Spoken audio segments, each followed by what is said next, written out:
Good morning to the daily dose of a legend of an aspiring speaker. Get it? Yet they'll be speaking about somebody who reports to them, somebody who looks up to them for guidance, for support, and everything. That is right. But they just don't get it. They just don't get it. Really? Really? Is it that? Because as soon as you complain that those people who look up to you as their leader, they just don't get it, they are not good enough, you are simple alluding to the fact that you are not good enough as an inspirer. Sure that the people oscillate around him, not because of what system as him. For somebody to have the same belief system as you, it means you would have cultivated your philosophy, your ethos to them, and that ethos resonate in them in the sense that they could be a replica of yourself in terms of ideologies, in terms of your beliefs, in terms of the ethos.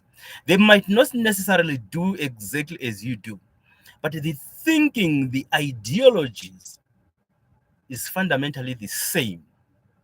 It is a matter of let's assume I am a firebrand, brash, irrespectful leader.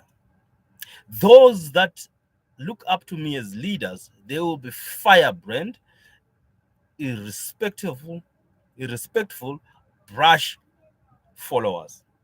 Because if you're a leader, you've got followers. Right? So now, my failure or our collective failure as leaders and managers is that we have not realized that the onus is on us to teach these people or to infuse our beliefs or our philosophies to those that follow us. You find a manager who's managing a 20 team, a team of 20 members. He's complaining that one of the people does not get it, but that one person is just come out of school. Have you tried to coach and teach them? Find that he's not, but he has delegated, he has communicated the expectations. Really, I can tell you, especially here in South Africa, we are always speaking of transformation. We are always saying we don't have enough skilled, whether we say the enough skilled people of color, we don't have enough skilled people of whatever it is, well, we don't have enough skilled women to occupy these positions. But as soon as we say that, as a society, we have to agree that we just have not done enough to transform our society. We have not done enough to teach them to be able to transfer the skills that we had to them. Because let me tell you one thing, as long as we have not done enough, as long as we have not transferred the skills to them, they will remain incompetent, they will remain unskilled. For them to be skilled and competent in doing something that they previously did not know, somebody has to teach them. And I am telling you, you are not going to learn that from school. Academia is not going to produce people who are workplace ready.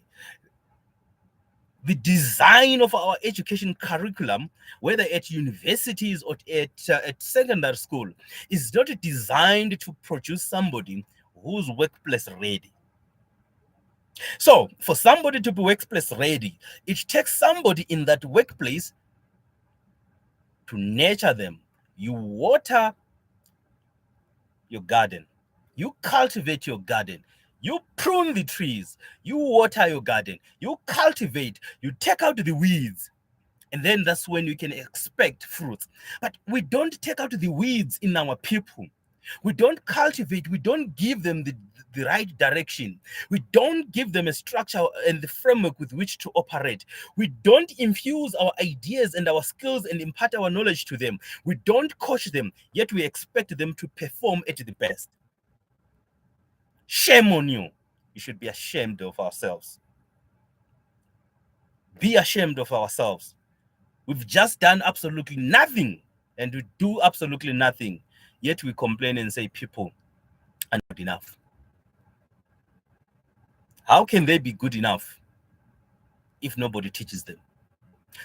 Let's just take analogy of a child. If a child, no matter how brilliant they are, if there is nobody who has ever taught a child anything, that child would amount to nothing. If nobody has ever taught a child anything, because for a child to be a fully grown human being who understands how to live or exist in a society, in an ecosystem, somebody might have infused a certain values and beliefs in them.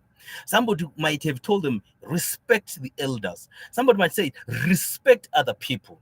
This is how you communicate with other people.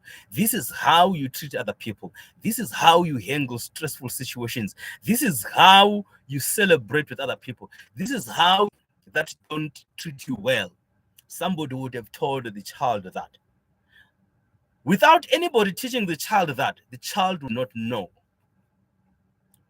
So if the child is not taught, how then do you reprimand the child to say, how come you did not do 1, 2, 3? But you never taught the child. Now we are penalizing our graduates. We are saying they are not ready for anything. But yes, they should not be ready because our curriculum does not prepare them. Now they come to the workplace, a place where they has to be prepared for them to perform at their very best. What do? We don't prepare them again, but we are ready to chastise them and say they are an incompetent bunch. Yes, they could be incompetent, I do agree, but what have we done? As soon as you say somebody is incompetent who requires you to help them, it shows that it is your incompetence that is reflected in them. So our incompetence is reflected in the people that we lead, yet we don't know that it is our collective incompetence that we are seeing in these youngsters. What are we doing? What are we doing? What are we doing? This is our collective failure as human beings. This is our collective failure as experienced employees. How are we going to solve our problems if we don't know how to upskill others? Is it because we ourselves don't know it just well enough to the extent that we can't teach or show it to somebody else? Probably that's the case. If you don't know something well enough, you can't teach it to somebody.